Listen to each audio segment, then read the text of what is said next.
हुए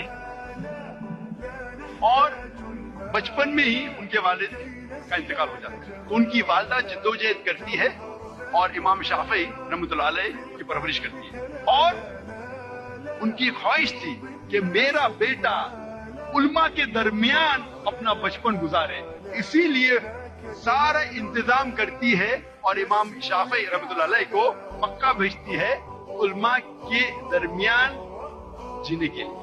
तो बचपन से इमाम शाफी रहमतुल्लाह अलैह उल्मा के दरमियान उनकी परवरिश हुई और अल्लाह सुब्हानहू व तआला ऐसे एक इमाम को खड़ा करते हैं, इमाम शाफी रहमतुल्लाह अलैह। कुर्बानी थी, प्लानिंग थी उनकी वालदा की, मुस्तकबिल सोचा उनके वालदा ने। और एक मिसाल दूंगा इमाम बुखारी की।